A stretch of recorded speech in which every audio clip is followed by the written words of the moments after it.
Hola a todos, ¿cómo están? Vamos a empezar con la clase de hoy. El título es Anatomía de grandes vasos, vasculatura del cuello y reparo para las vías centrales. Mi nombre es Mariano Dománico y los objetivos van a ser los siguientes. Descripción anatómica de los grandes vasos, anatomía clínica del cuello, topografía del cuello, en cuanto a la vena yugular externa, su importancia en la práctica clínica y por último vamos a ver accesos venosos centrales. El cuello tiene forma irregularmente cilíndrica, más largo y angosto en los longilíneos y más corto y ancho en los brevilíneos. Guía los movimientos de la cabeza y la sostiene gracias al apoyo de la columna cervical y la masa muscular circundante. A través de él pasan estructuras vasculares, nerviosas, digestivas y respiratorias.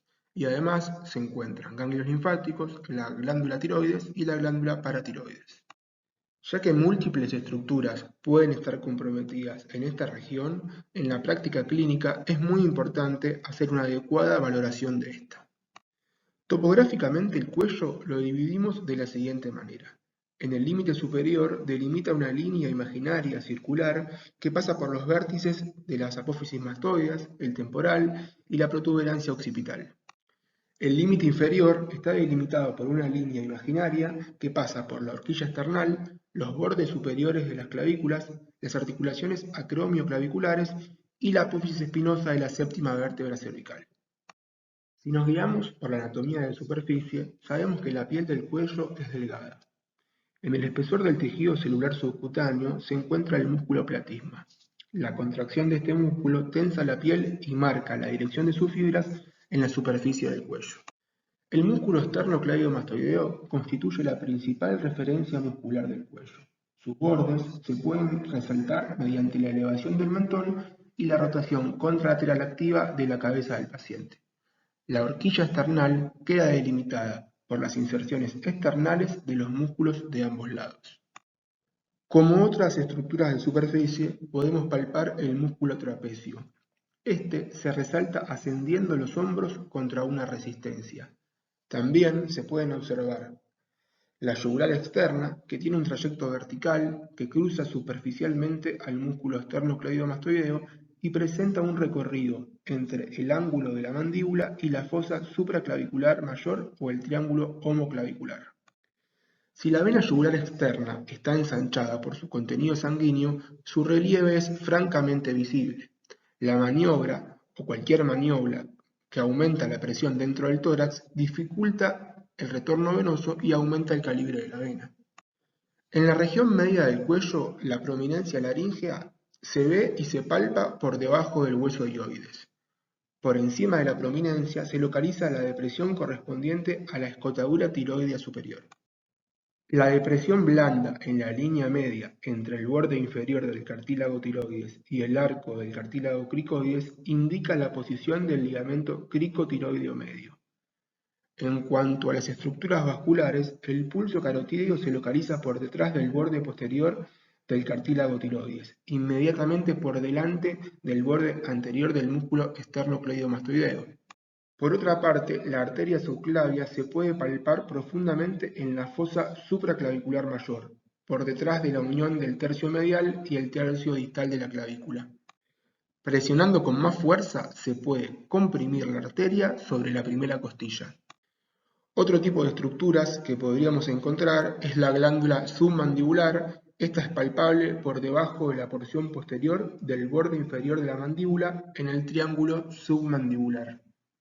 Si trazamos un plano coronal que pase por los tubérculos anteriores de las apófisis transversas de las vértebras cervicales, vamos a dividir el cuello en dos porciones. Una anterior, denominada región cervical anterior, y otra posterior, denominada región cervical posterior o simplemente nuca. En la región cervical anterior vamos a encontrar el músculo esternocleidomastoideo, que delimitará la región esternocleidomastoidea o región carotídea. La región carotídea delimitará hacia anterior el triángulo cervical anterior y hacia posterior el triángulo cervical posterior. Como límites de la región carotídea tenemos en el lado anterior el borde anterior del músculo esternocleidomastoideo, en su región posterior el borde posterior del músculo esternocleidomastoideo, hacia superior un plano horizontal que pasa por las apófisis mastoideas y hacia inferior un plano horizontal también que pasa por la región clavicular. El piso de este triángulo va a estar dado por la columna cervical y el techo obviamente por la piel. En cuanto al contenido, vamos a encontrar el paquete vasculonervioso, que está dado por la arteria carótida común y luego por la arteria carótida interna, la vena yugular interna y el nervio vago o décimo par craneal. También vamos a encontrar nódulos linfáticos y algún otro tipo de estructuras. En cuanto a las estructuras vasculares, sabemos que la arteria carótida se encuentra medial en relación a la vena yugular interna y posterior encontramos al nervio vago. Además, tenemos nódulos linfáticos que están adheridos a la vena yugular interna y vale decir que estos elementos están envueltos en forma de manguito por la vaina carotídea. Esta vaina se extiende desde la base del cuello hasta el orificio externo del conducto carotídeo. Analicemos ahora el triángulo cervical anterior. Este triángulo está delimitado hacia superior por el borde inferior de la mandíbula, hacia posterior por el borde posterior del músculo esternocleidomastoideo y hacia anterior por una línea imaginaria vertical que pasa por la línea media del cuerpo.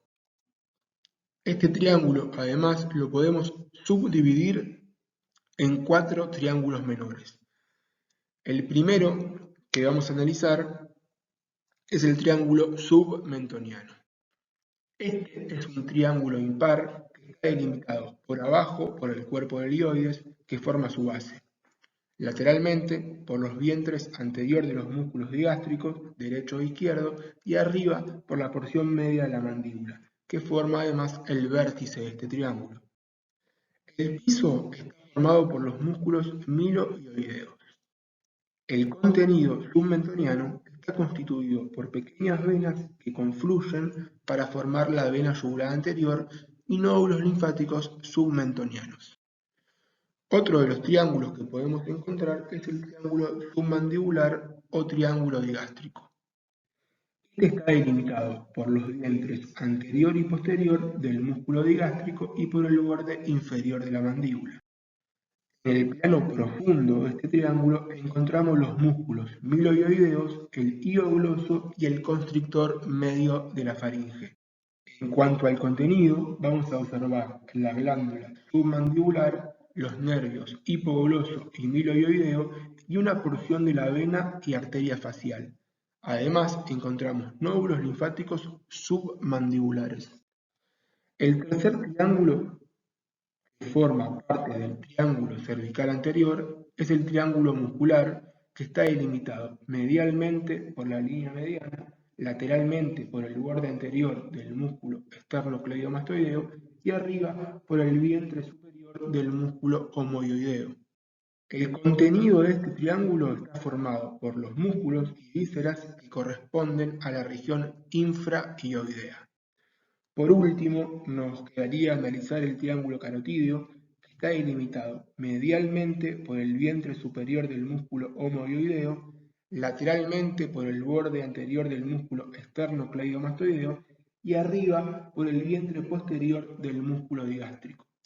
El contenido del triángulo carotídeo está formado por la arteria carótida común, que a la altura del borde superior del cartílago tiroides se divide en sus dos ramas, la arteria carótida interna y la arteria carótida externa. Esto se da a nivel de la cuarta vértebra cervical.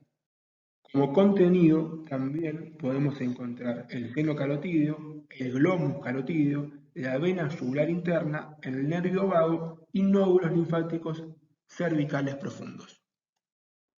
En la región posterior nos encontramos con el triángulo cervical posterior.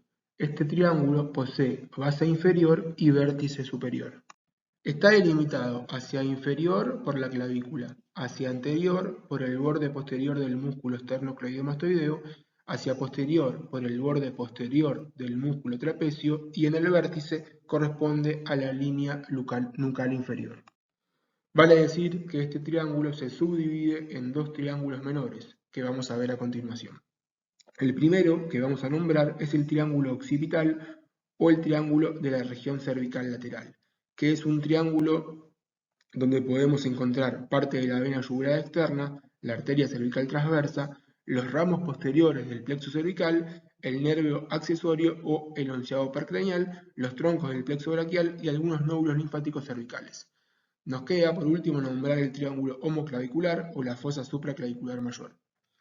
En este vamos a encontrar la tercera porción de la arteria subclavia, parte de la vena subclavia, nódulos linfáticos supraclaviculares y la arteria supraescapular. La depresión de la piel de este triángulo es la fosa supraclavicular mayor. Vamos a nombrar otros triángulos que llevan el nombre propio dependiendo del anatomista que los describió. Vale decir que estos triángulos tienen una característica que es prácticamente quirúrgica. Nos encontramos con el triángulo de Faragheus. Los límites de este tiene como base superior el nervio hipogloso o doceavo par craneal. En el borde anterior tiene el tronco venoso, tirolinguo o faringofacial, y en el borde posterior la vena yugular interna. La importancia de este triángulo es que se observa en él la bifurcación de la arteria carótida común en sus dos ramos terminales, la arteria carótida interna y la arteria carótida externa, y además se ve el nacimiento de las ramas colaterales de la arteria carótida externa. En este triángulo también se puede llegar a ver el ramo descendente del nervio hipogloso. En cuanto al triángulo de Beclar, que vemos arriba a la derecha, los límites son el posterior, el borde posterior del músculo hiogloso. Como superior tenemos el músculo digástrico, más precisamente el vientre posterior del músculo digástrico. Como límite inferior, el asta mayor del hueso hioides. Y en el contenido, por este triángulo pasa el nervio hipogloso y principalmente la arteria lingual. Este es el primer punto quirúrgico donde se puede hacer la ligadura de dicha arteria. Por último, tenemos al triángulo de Pirogoff, abajo a la derecha. El límite superior es el nervio hipogloso o el doceavo par craneal. En la región inferior nos encontramos con el tendón intermedio del músculo digástrico y en la región posterior con el borde posterior del músculo miloioideo. La importancia de este triángulo tiene que ver con que es la segunda región donde podemos ligar la arteria lingual en un acto quirúrgico. En esta foto lo que podemos ver es el músculo esternocleidomastoideo que dividía el cuello en una región anterior y una región posterior. De superior a inferior lo que vamos a ver es el triángulo submandibular, el triángulo submentoniano. Este es el músculo digástrico, ¿sí? El vientre anterior y el vientre posterior del músculo digástrico. Este es el músculo homoioideo, que tiene una porción superior y una porción inferior. Acá vemos el trapecio. El esternocleidomastoideo vemos que tiene su inserción en la región clavicular, en la región esternal.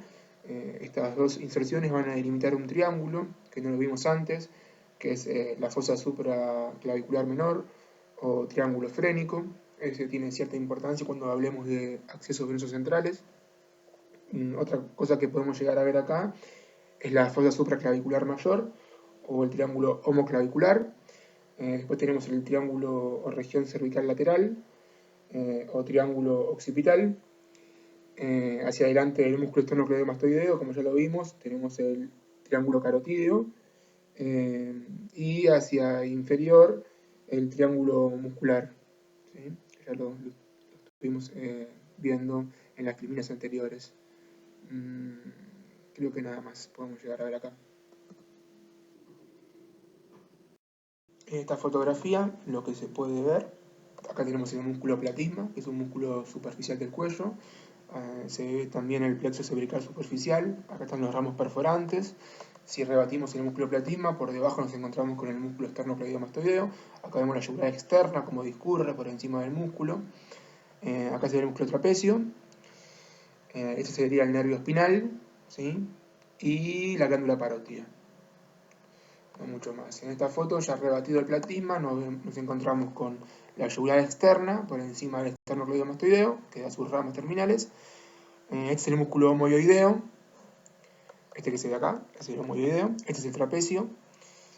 Tenemos también el plexo cervical superficial y la glándula parótida.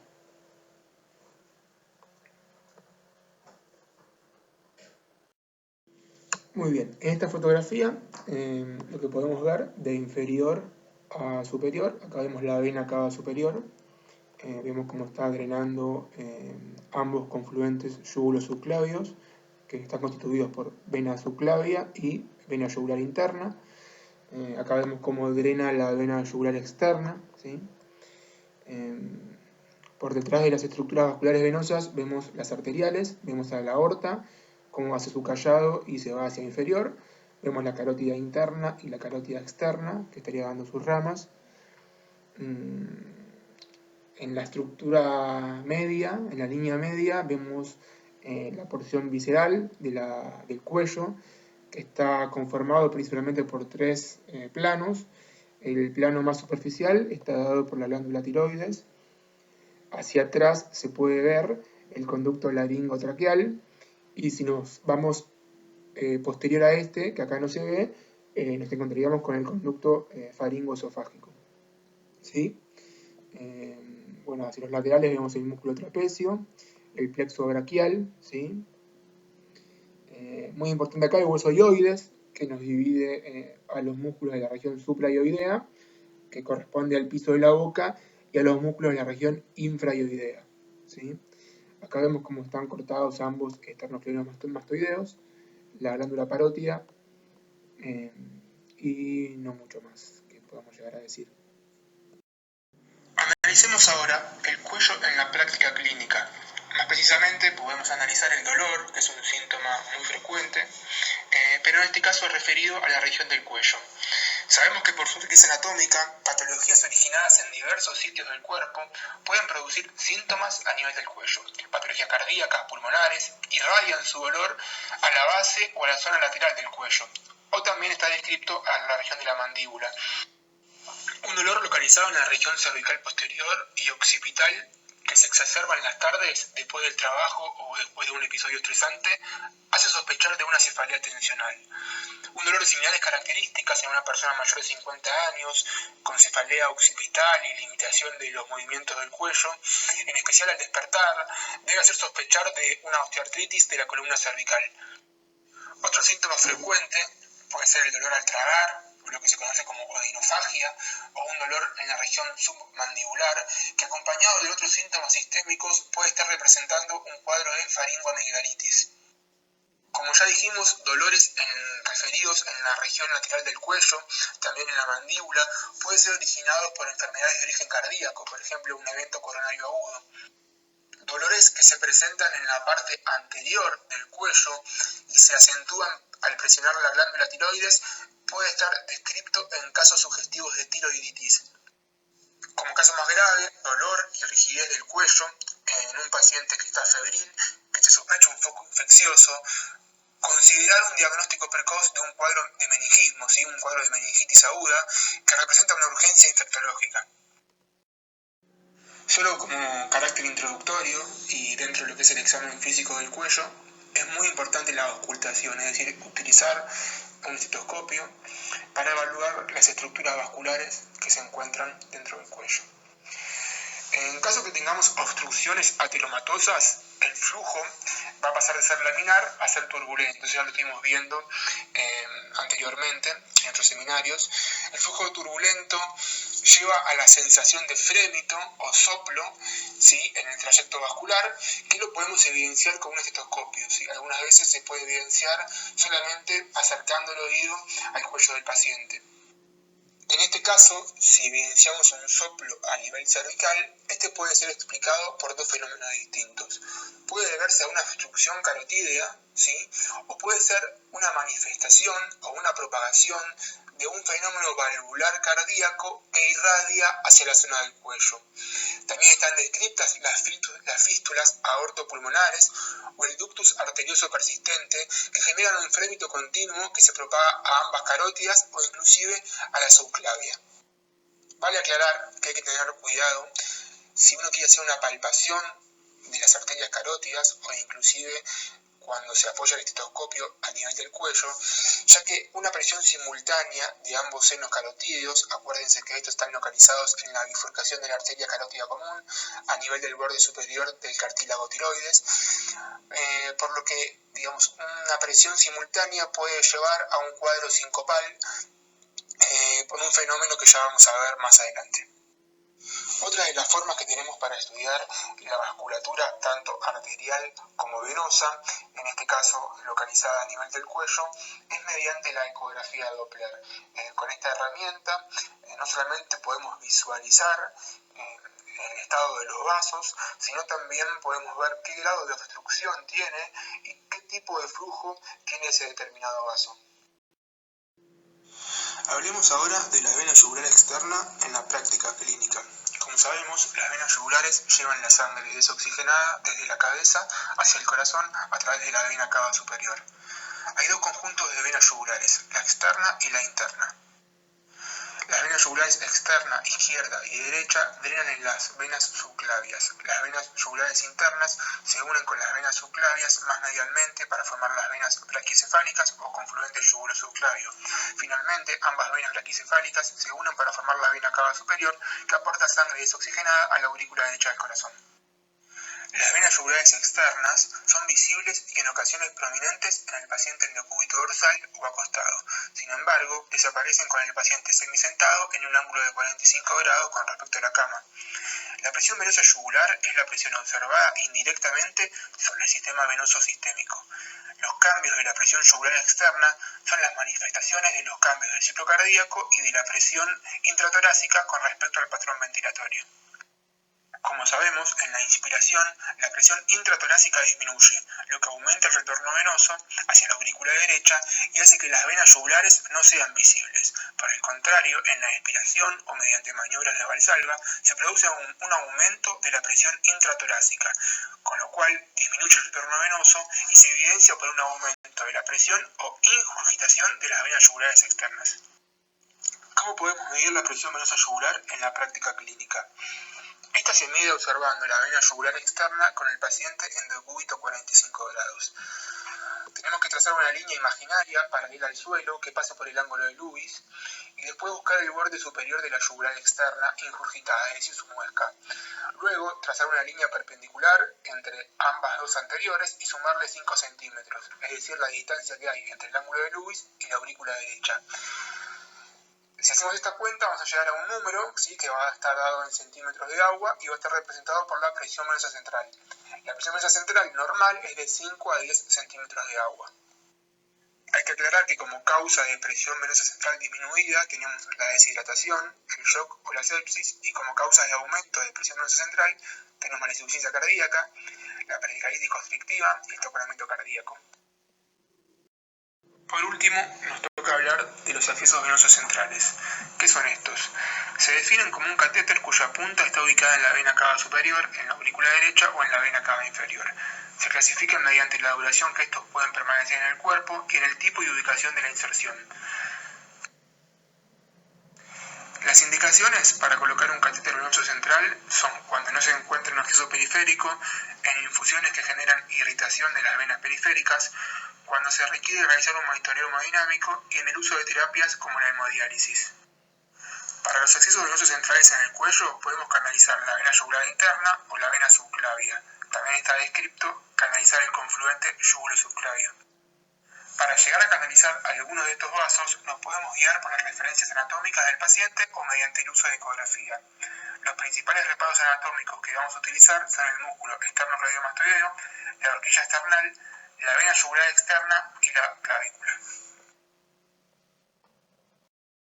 En esta diapositiva, arriba a la izquierda, tenemos como referencia anatómica el músculo esternocleidomastoideo en su inserción external y su inserción clavicular. Fíjense por detrás de este que discurre la vena yugular interna y por encima la vena yugular externa. Acá tenemos la vena subclavia y la vena cava superior. Fíjense este espacio que queda entre ambas inserciones del músculo esternocleidomastoideo, que la habíamos visto con anterioridad, que es la fosa supraclavicular menor. Va a ser un sitio para poder acceder de manera sencilla a la vena yugular interna, ¿sí? Acá también vemos más de lo mismo, la vena yugular interna, la vena yugular externa y el músculo esternocleidomastoideo. Y en esta diapositiva lo que se ve es un catéter Aparentemente la inserción es en la vena subclavia izquierda. Fíjense cómo hace el recorrido: confluente yugulo subclavio, vena cava superior, aurícula derecha, ventrículo derecho. Fíjense cómo siguen progresando el catéter. Este catéter progresa inclusive posterior al ventrículo derecho hacia la arteria pulmonar y se va hacia la rama pulmonar derecha e ingresa en la vasculatura pulmonar derecha. Esto es lo que se conoce muchas veces como catéter de Swan-Ganz. Acá tenemos distintas maneras de poder acceder a la vena yugular interna. En estos gráficos se utilizan distintos reparos anatómicos. En este primero, lo que se hace es se ubican ambas porciones del músculo esternocleidomastoideo, donde forman la fosa supraclavicular menor, del vértice de este triángulo, orientando la aguja hacia la mamila ipsilateral, se logra canalizar la vena yugular interna, ¿sí? En esta otra figura se utiliza como referencia principal la vena yugular externa en contacto con la porción, el borde posterior del músculo esternocleidomastoideo, y la aguja en dirección a la horquilla esternal se logra canalizar la vena yugular interna, ¿sí? Son distintas maneras de poder acceder al mismo vaso. Acá tenemos lo mismo. Por encima de la fotografía nos encontramos con un dibujo esquemático. Fíjense cómo tenemos la horquilla esternal y el músculo esternocleidomastoideo con sus ambas inserciones, una que corresponde a la porción esternal y otra a la porción clavicular. Este va a ser el punto de inserción, ¿sí?, que va a estar dirigido hacia la mamila ipsilateral, por lo cual acá tenemos a pocos centímetros la vena yugular interna. Inclusive uno se puede llegar a palpar la carótida interna que se encuentra medial a esta, ¿sí? En esta otra figura tenemos la vena yugular externa, ¿sí?, que está dibujada de manera esquemática acá, y por dentro está la vena yugular interna. Este va a ser el punto de inserción de la aguja que va a estar dirigido hacia la horquilla esternal. Bueno, esto fue todo, espero que les haya servido. Antes de despedirme les dejo un link, que es un video, donde pueden ver cómo se coloca un acceso venoso central. En este caso no se utilizan mediante reparos anatómicos, sino que es guiado bajo ecografía. Espero que les sirva y que les guste. Les mando un saludo.